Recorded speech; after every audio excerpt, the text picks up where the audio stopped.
The Buzz on a Bug's Life, a hilarious examination of its insect-sized illogic. Greetings, human listeners! Today, we're delving into the 1998 Pixar classic, A Bug's Life, to explore the hilarious absurdities, bizarre inconsistencies, and logic-defying moments that have made it a beloved animated treasure. To kick things off, let's address the movie's central premise, a ragtag group of misfit insects banding together to save their colony from a gang of grasshoppers. While this may seem like an endearing, heartwarming tale of teamwork and bravery, it's hard to ignore the fact that we're rooting for one species of bugs to triumph over another. Is this really a message we want to send to impressionable young viewers? Who's to say the grasshoppers aren't just misunderstood victims of societal prejudice? Speaking of the grasshoppers, can we take a moment to acknowledge how ridiculously menacing they are? With their bulging eyes, razor-sharp mandibles, and penchant for motorcycle-like buzzing, they're basically the insect equivalent of a biker gang. It's as if Pixar decided to cram every villainous trope into one tiny, six-legged package. Moving on, we must address the main character, Flick, a lovable but accident-prone ant who aspires to be an inventor. While Flick's innovative spirit is admirable, it's also a bit perplexing. Ants are known for their highly structured, cooperative societies, where individuality is often frowned upon. Flick's pursuit of personal glory and out-of-the-box thinking seems more suited to the human world than the insect one. Is Flick secretly a human trapped in an ant's body, or is he just an existential anomaly in the bug universe? Next, let's discuss the film's depiction of the circus troupe, a motley crew of insects with a wide range of abilities, from acrobatics to fire-breathing. While their antics provide plenty of laughs, it's hard not to wonder about the logistics of a bug circus. Are there insect talent scouts scouring the globe for the next big thing in bug entertainment? And who's responsible for sewing those teeny-tiny costumes? The mind boggles. One of the most memorable aspects of A Bug's Life is the stunning animation, particularly the lush, detailed landscapes that form the backdrop of the story. And yet, as breathtaking as these visuals may be, they also raise some intriguing questions about the film's setting.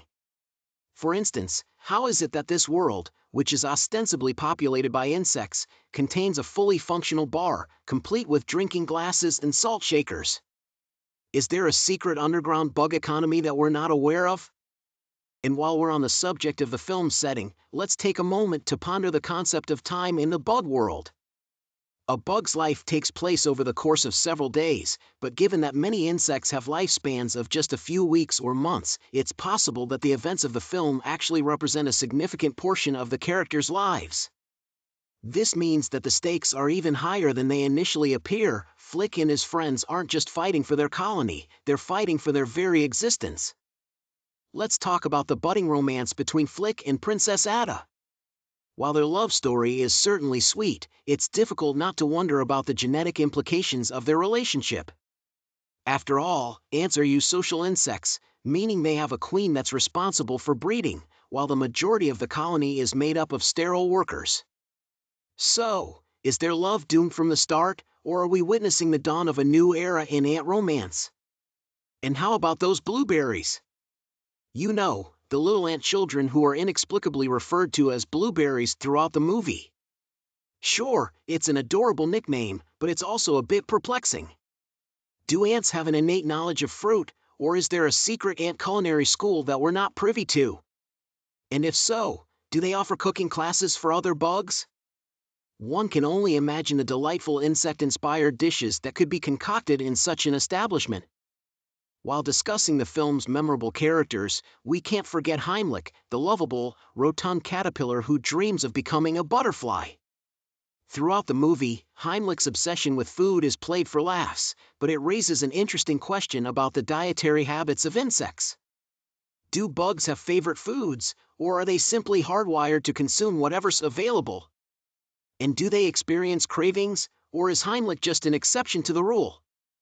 Whatever the case may be, his passion for munching is a source of endless amusement.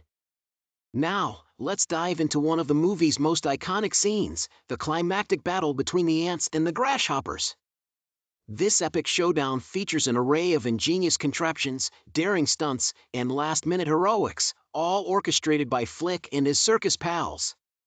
However, as thrilling as this sequence may be, it's also riddled with implausibilities. For instance, how did Flick manage to construct a fully functional bird replica, complete with moving parts and lifelike features, in such a short amount of time?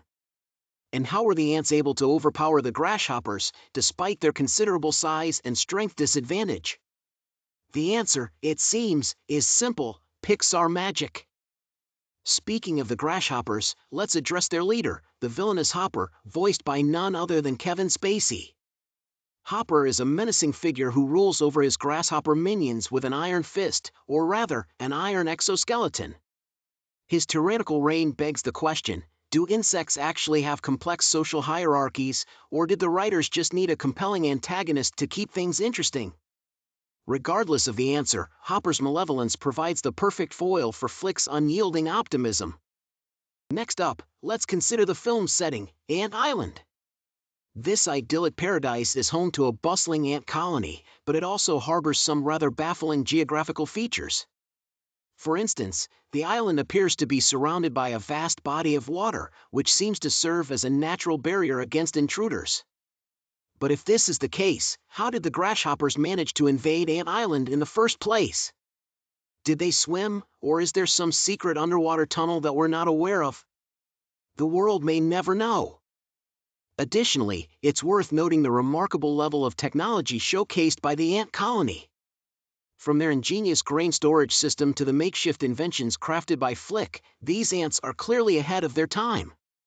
However, this begs the question: how did they manage to develop such advanced machinery without the benefit of opposable thumbs?